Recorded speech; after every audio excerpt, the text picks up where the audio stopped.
Hoy vamos a hablar de un trastorno poco conocido, pero que sin embargo afecta a muchísimas personas en el mundo y muchos de ellos no han sido diagnosticados. Es el trastorno límite de la personalidad. No te vayas, acompáñanos.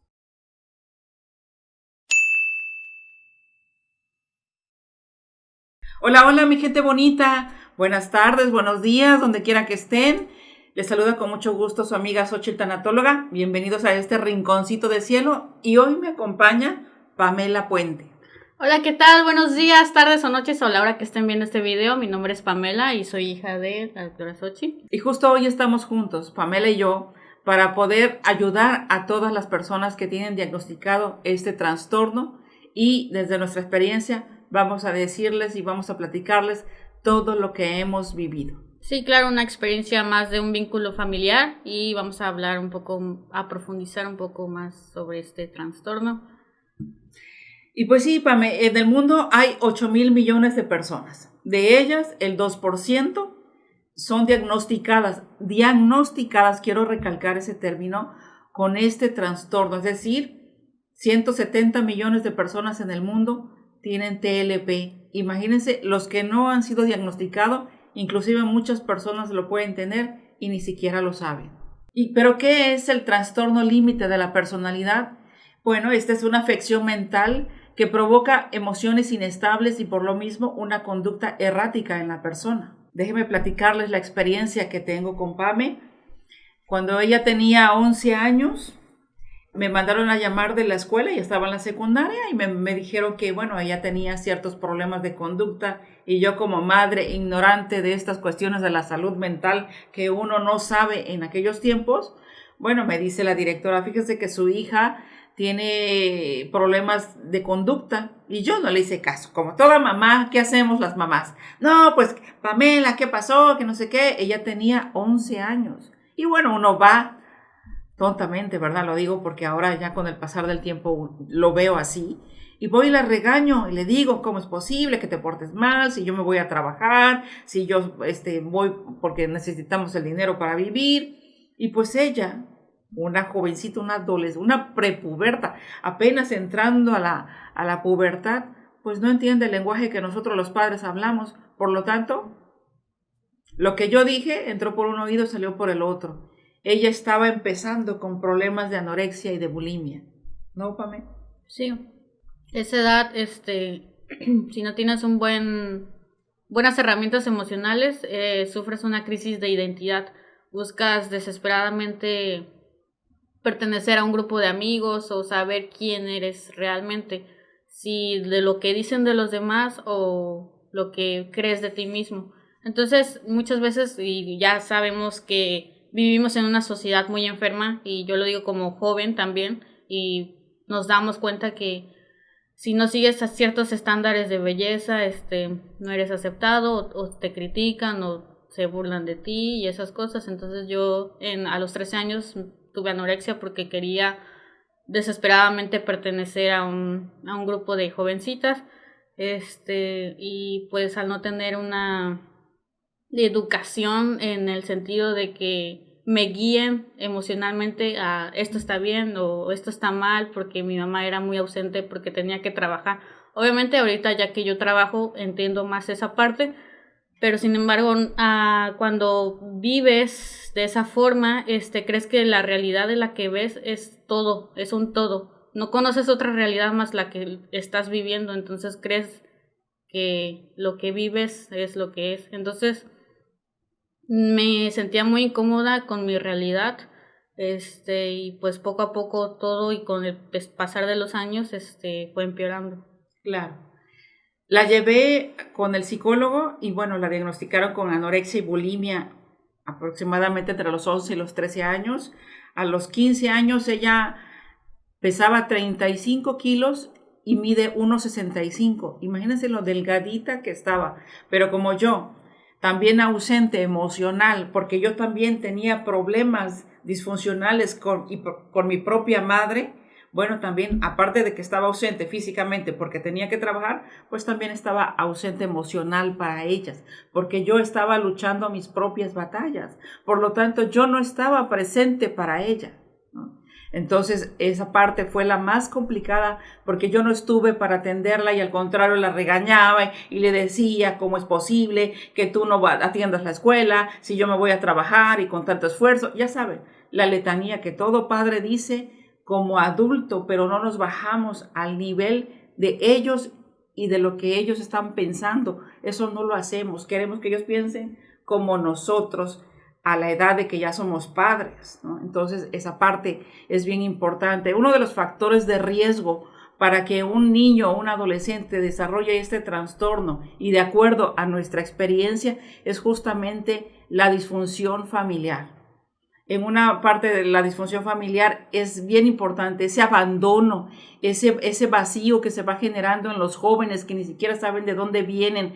Cuando viene también hay abuso sexual o abuso emocional, psicológico, también el niño o el joven pueden desarrollar este trastorno límite de la personalidad. Entonces, toda esta parte, ahorita, Pamé, ¿qué podrías decir que en ti, ya con esta experiencia de tantos años ya con el trastorno y de que has acudido a tus terapias, qué puedes decir que detonó, que desarrolló el trastorno?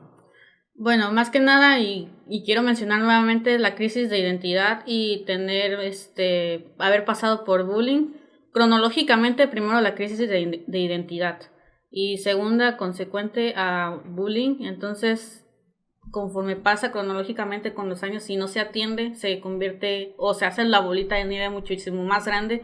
Entonces te vuelves, bueno, en mi caso yo me volví más autodestructiva que andarme vengando de los demás por hacerme las cosas. Obviamente depende de la personalidad y el temperamento de las personas, pero en mi caso fue hacia mí misma. Y pues empecé con las ideologías suicidas, me empecé a deprimir bastante, y pues conforme no lo vas trabajando, como dije, se convierte en otra cosa.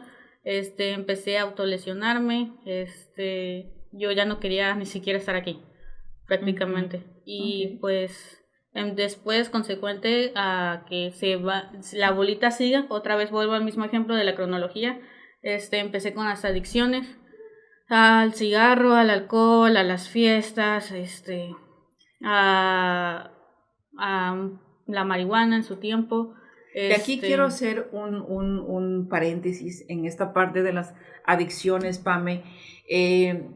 Muchos jóvenes seguramente nos verán, ¿no? Y esta parte de las adicciones. ¿Y cómo es que llega a ti? ¿Cómo es que tú decides sí y cómo decides parar esta parte de las adicciones? ¿Hasta dónde llegaste y qué tipo de sustancia consumiste? Bueno, más que nada hay que aclarar que el abuso de sustancias como la marihuana, el cigarro es como un escape. Y la persona que esté pasando por adicciones y diga que no lo es, lo es. Lo digo por experiencia propia y también lo digo por personas que ya pasaron por eso. La marihuana es un escape de la realidad porque te sientes tan abrumado con tu realidad que necesitas un respiro. Sin embargo, no es la forma más sana y mucho menos si lo haces con amigos que crees que son amigos, pero en realidad no son amigos. Entonces, yo no sé, pero me di cuenta poco a poco que lo que estaba haciendo estaba mal porque no llegaba a mi casa a dormir, me valían las horas de regreso a casa, llegaba a las 3 de la mañana, y al darme cuenta de que los amigos no son tan amigos como yo creí, no me llevaba nada bueno. Entonces, en mi caso, en mi ejemplo, fue fácil cortar eso de tajo. Sin embargo, hay otros casos que no sucede así, y este es el punto de este video.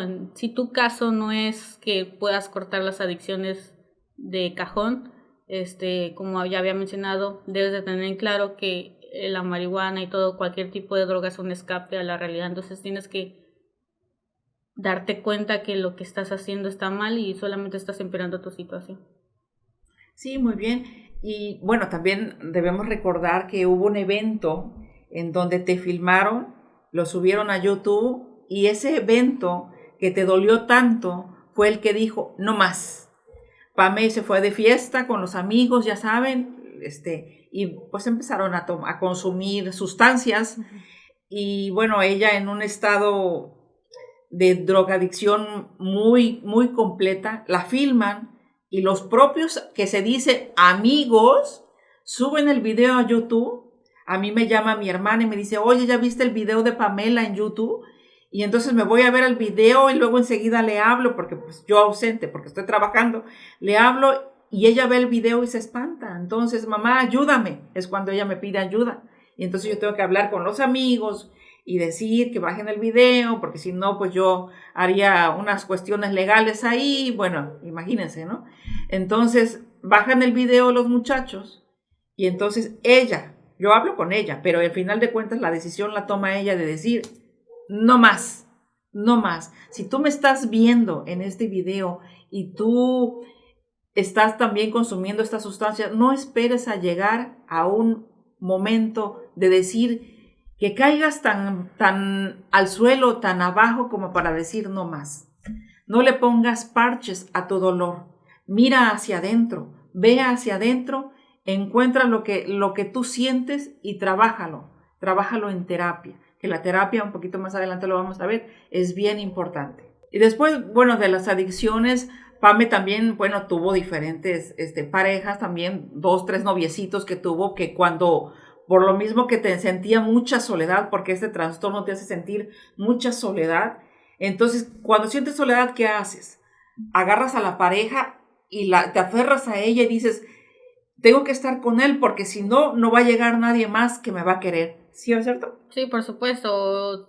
Te volcas mucho en la persona y te la vas comiendo, metafóricamente hablando, porque necesitas desesperadamente amor o sentir que vales o no sentir ese vacío que sientes constantemente que muchas veces ignoras y al ignorarlo lo vuelves inconsciente y buscas los parches que ella ya había mencionado de las drogas, fiestas y todas esas cosas. Entonces, pues ya a este punto pues ya veo todo muchísimo más claro. Exacto. Y entonces te vas como, y yo también he visto, y no necesariamente tienes que tener el trastorno, sino también yo he visto muchas veces que tengo amigos que van de relaciones amorosas de liana, y con liana me refiero a que te vas de una relación, terminas un día y ya estás en otra relación y así, porque son personas que no sabemos estar solas, y todo eso se va sanando, créanme que al punto en el que estoy sí se puede, y si tú tengo el trastorno y tú estás sano, también puedes, o sea, si yo puedo, tú también puedes. Así es. Claro, claro, por supuesto que en su momento, bueno, ella terminaba con la pareja y eso era motivo de caerse a lo más profundo como para intentar suicidarse, porque en sus pensamientos, como lo dice el borderline, que es el trastorno, o todo es blanco o todo es negro, no hay grises. Entonces, al terminar la pareja con ella, decía, bueno, es que no voy a poder, no voy a encontrar a alguien que me quiera, y era motivo para suicidarse. En su haber, Pame ha tenido 5 intentos de suicidio por diferentes motivos, entre ellos el terminar con la pareja. En el último intento de suicidio, que esto ya afortunadamente ya tiene muchos años que sucedió, fue como en el 2015, ¿no, Pame? Más o menos el último intento de suicidio. Ahí ella tomó 57 pastillas de quetiapina. Cuando yo la llevé al hospital, a ella ya le escurría sangre por los ojos, por la nariz, por todos lados. El exnovio, que en ese entonces, pues, motivo por el cual ella había intentado suicidarse, me ayudó a llevarla al hospital. Y ahí me dijeron, pues ya no hay que hacerle lavado porque ya todas las pastillas ya las había el cuerpo consumido. Y bueno, ya ni para hacerle un lavado estomacal. Ya era cuestión de que el mismo cuerpo lo sacara. Y bueno, ella entró en un shock en el cual el médico psiquiatra me dijo que era el síndrome neuroléptico maligno. Este síndrome, me explicaba el doctor, que solamente una persona ha sobrevivido a este síndrome en el hospital donde yo la llevé, y que la muchachita había quedado como en estado vegetativo, ¿no? Que ella no estaba en silla de ruedas, no era funcional, y que solamente esperábamos ya, pues, que Pamela trascendiera a otro plano de existencia, ¿no? Pero soy una mujer de fe, y oré tanto a mi Dios, a mis ángeles, para que ella estuviera bien, que aquí está Pame, sin secuelas, y con la oración respondida de mi fe, de mi creencia en Dios, aquí la tenemos dando testimonio, las dos dando testimonio de cómo es vivir con este trastorno de personalidad. Fíjense que también es importante que sepan, bueno, ¿cuáles son los síntomas? ¿No? ¿Cuál fue tu síntoma más preponderante, Pame, en este trastorno? El más preponderante. Yo creo que la dependencia emocional, la depresión, por supuesto, de la depresión va de cajón, pero de todos yo creo que la crisis de identidad, en mi caso, fue el más fuerte, sí, el más difícil de encontrar. Sí, dentro de los síntomas está el vacío emocional, la falta de autoestima porque los padres están ausentes, porque la sociedad, porque las redes sociales te bombardean con que debes de tener este cuerpo, debes de ser así, debes de ser asá, y pues esto va afectando y va mermando la autoestima de estos jovencitos y se va desarrollando con todo esto el trastorno. Sí, por supuesto, igual en las relaciones amorosas, igual la dependencia emocional, que te comes a la otra persona, existe el estilo de apego ansioso y pues que ese es más con los que tienen este trastorno, y más si te encuentras con alguien que tiene el trastorno de narcisista, entonces es un desarrollo de personaje más cañón que pude haber experimentado, pero pues con terapia y con una buena red de apoyo se puede salir adelante. Ajá. Ahora, mi consejo para los padres que tienen hijos con trastorno límite de la personalidad es que no pretendamos que ellos piensen como nosotros. Tenemos que bajarnos a su nivel, comprender cuáles son sus sentimientos. Hay muchos libros que hablan del trastorno límite de la personalidad. Hay muchos podcasts con el que te puedes informar, como este que estamos haciendo, donde nosotros estamos compartiendo nuestra experiencia. Métete a estudiar, métete a leer acerca de este trastorno para que tú puedas comprender a tus hijos o a tu hijo y puedas llevar una mejor relación con ellos. Fíjate que tuvimos el caso, Pame, y me gustaría compartirlo con ellos cuando fuimos a una reunión y la mamá estaba muy triste porque su hija, que tenía diagnosticado el trastorno límite de la personalidad, la tenían como encerrada. No salía la muchacha, pero se les escapó y se fue a la playa, ¿te acuerdas? Sí, sucedió aquí en Cuatza, la chava apareció muerta, o sea, se había ahogado. Se había ahogado. Pero pues en una de esas crisis pues se salió y pues se murió. Exactamente. La muchacha, bueno, se salió a la casa, era tanto su desesperación que, bueno, se metió al mar y se ahogó la muchacha. Entonces, como padres es importante que seamos empáticos, sobre todo porque la salud mental está muy vetada y esto se está viendo mucho en redes sociales, sobre todo en TikTok, que están pronunciando cada vez más la salud mental. Y yo creo que no es motivo de burlarse ni juzgar a una persona, porque yo también tengo conocidos que se enteran de casos de unos amigos que pues han tenido unas crisis y se burlan o lo hacen como de que, ay, ¿por qué te vas a matar? Porque el novio te dejó, la novia te dejó. Sin embargo, no escarban más, no solo ven lo superficial, no ven lo que hay en el fondo. Entonces, primero hay que saber un poco qué más hay en el fondo y después emitir un juicio. juicio. Pero ni siquiera tendríamos por qué juzgar, porque cada uno de nosotros tiene una experiencia de vida. No podemos saber qué historia tiene el de enfrente. Entonces, ¿por qué juzgamos? Uh-huh. A veces nos creemos dioses y decir, no, es que aquel o es que aquella. O, por ejemplo, aquella es una piruja porque salta de liana en liana, como bien lo dijiste hace rato. Y nos llenamos la boca, queridos amigos, en decir, no, aquella es una piruja porque anda con este, anda con este, anda con el otro. Y no nos damos cuenta que esos son parches ante algo que nosotros tenemos dentro, ante un vacío, ante un dolor de lo que tenemos dentro. Y bien puede ser relaciones amorosas, bien puede ser una adicción, bien puede ser un alcoholismo, puede ser cualquiera de estas situaciones y esos son los parches para no ver hacia adentro o no darnos cuenta. Bueno, una de las cosas que se trabaja en terapia en este aspecto es que, por ejemplo, alguien que está, una chava o un chavo que está, por así decirlo, de cama en cama, busca más validación de, ¿verdad que importo? ¿Verdad que sí soy importante? ¿Verdad que sí soy bonita? Entonces eso hay detrás de del por qué hacen lo que hacen, en lugar de andar diciendo, no, pues esta es una calenturienta y cosas, o sea, hay que saber más acerca de la situación y todo eso se trabaja en terapia. Y fíjate, Pame, que como consteladora familiar, metiéndonos un poquito en constelaciones familiares, se dice que cuando un hombre busca una pareja muy aparte del matrimonio, anda buscando la confirmación de mamá. Y cuando es mujer, anda buscando la confirmación de papá. Los hijos se confirman a través de los padres. De ahí la importancia que nosotros como padres, si traemos problemas disfuncionales nosotros con nuestra propia familia de origen, nuestra mamá, nuestro papá, si traemos todas esas heridas, entonces desde ahí vamos a criar a nuestros hijos. Y si nuestros hijos también tienen sus propias heridas generadas también por nosotros, entonces todo esto se hace un campo de batalla del que no se puede salir adelante totalmente. Tenemos que ir a terapia.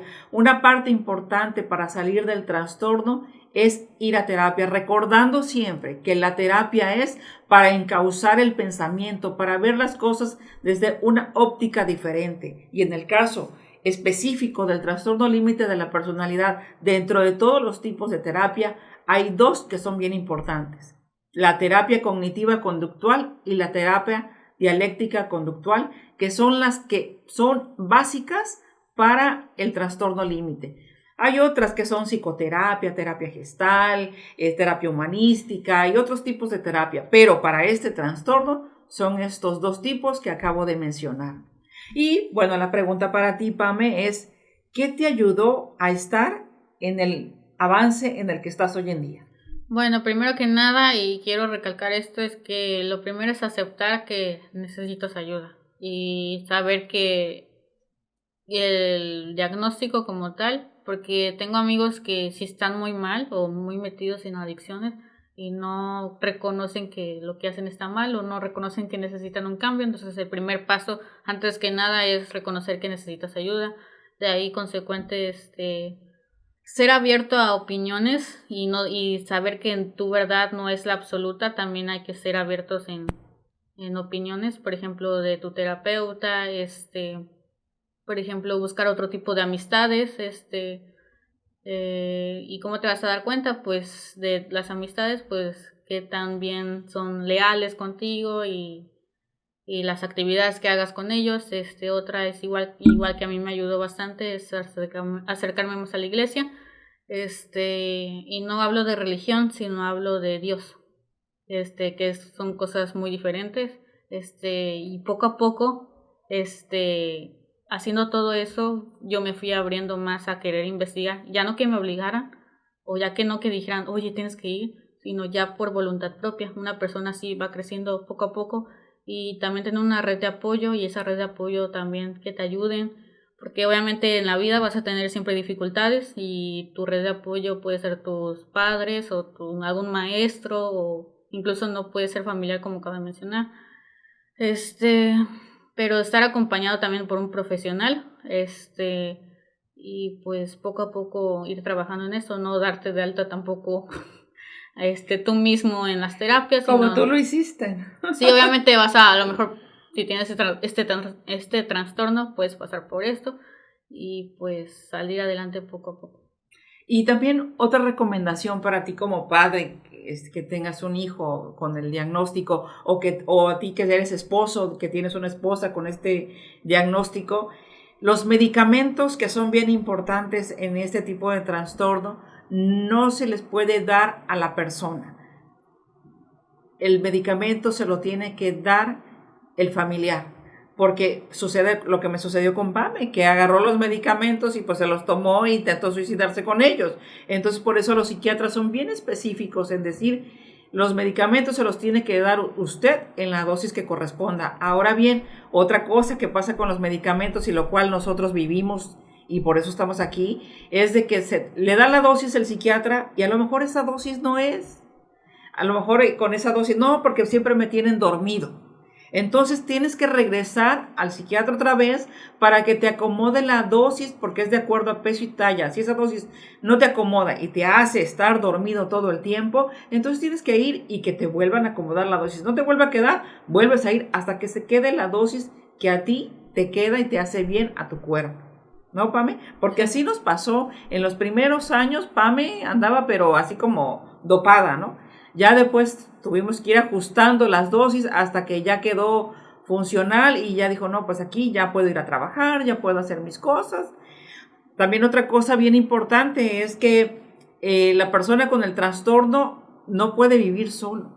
¿Por qué? Por esas mismas emociones. Y si no puede vivir solo, también porque puede intentar suicidarse. Por todo esto que hemos venido platicando, puede intentar suicidarse. Entonces, ahorita ya Pame ya vive sola, ya es más funcional, porque con el paso del tiempo los síntomas van disminuyendo. Entonces ya Pame, con la edad que tiene, pues ya ha ido disminuyendo y ahorita con sus terapias ya puede ella vivir sola, ya trabaja, va y viene. ¿Le dan crisis? Sí, ¿no? Sí, sí, por supuesto. Obviamente a mí todavía experimento cosas negativas en mi vida que me pasan en el trabajo o en cualquier situación, pero te vas volviendo muchísimo más fuerte, así que si te diagnostican esto y te dicen, no tiene cura, definitivamente vas a tener que lidiar con esto toda tu vida, pero obviamente los síntomas van a estar muchísimo más leves. Una de las cosas que igual estuve identificando de este trastorno es de que existen dos heridas muy grandes en esto, y también leyendo libros, es la herida de rechazo y de abandono. Entonces, si te enfocas más en esas dos heridas y las trabajas, vas a tener muchísimo más claridad en tu mente, y también obviamente trabajando tu autoestima y tu identidad, que quiero recalcar también. Y las dos estuvimos en conferencias, en talleres, leyendo libros, escuchando podcasts, porque la verdad al principio vivimos un infierno las dos.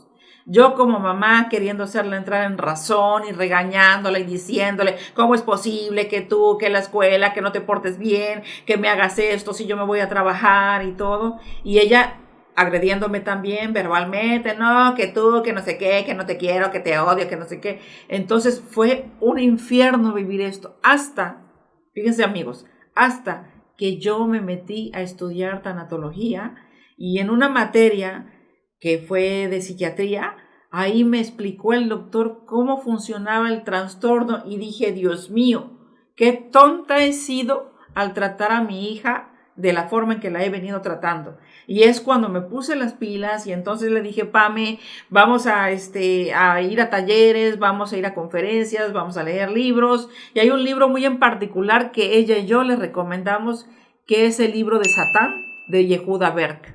Sí. Ese libro es muy importante, ha sido básico para ella, de entender cómo funciona el ego y cómo en las personas les hace hablar, juzgar, criticar y todo, y eso ella le ha ido ayudando para poder ir entendiendo todo su ambiente y todo su entorno. Sí, no? Por supuesto, y también el libro de Borja Villaseca, que es el del Eneagrama y Encantado de Conocerme, y entre más te profundices a conocerte a ti mismo, más conforme estás contigo mismo, más te aceptas, más te la pasas a gusto contigo mismo, y eso es algo que difícilmente, hablando de parejas y de dependencia emocional, aceptarías igual una pareja que sea, pues, agresor o cosas así.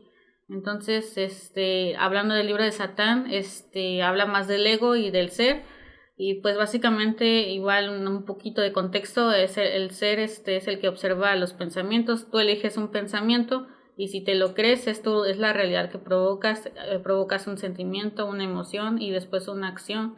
Entonces, tú eliges cómo vas a vivir tu vida, y al elegirla te haces responsable de tus acciones. Entonces vas creciendo con madurez y poco a poco vas cambiando tu estilo de vida. Así es.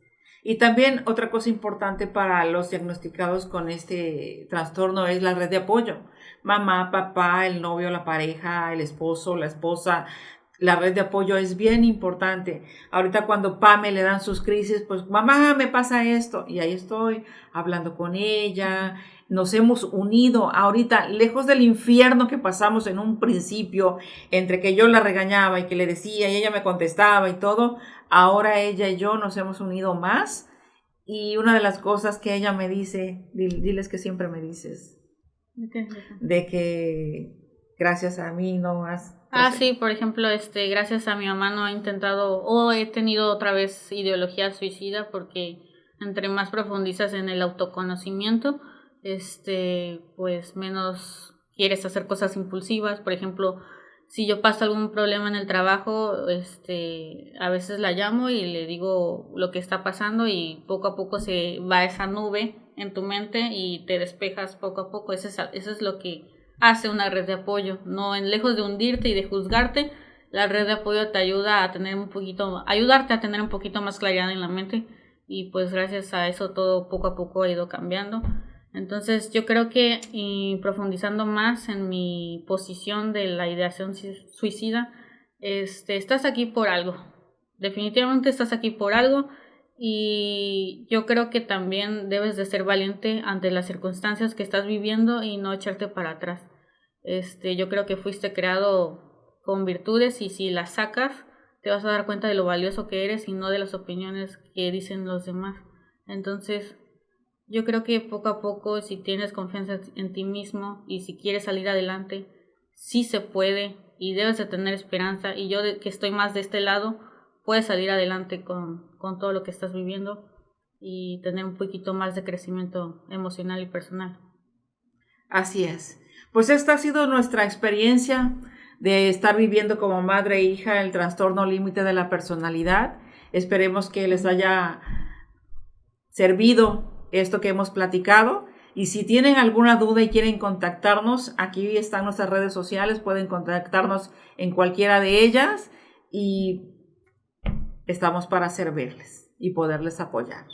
Sí, también vamos a poner abajo en el pie los libros que les comentamos. Y muchas gracias por habernos acompañado y nos vemos en el siguiente capítulo. Mucha suerte y ánimo. Bye. Bye.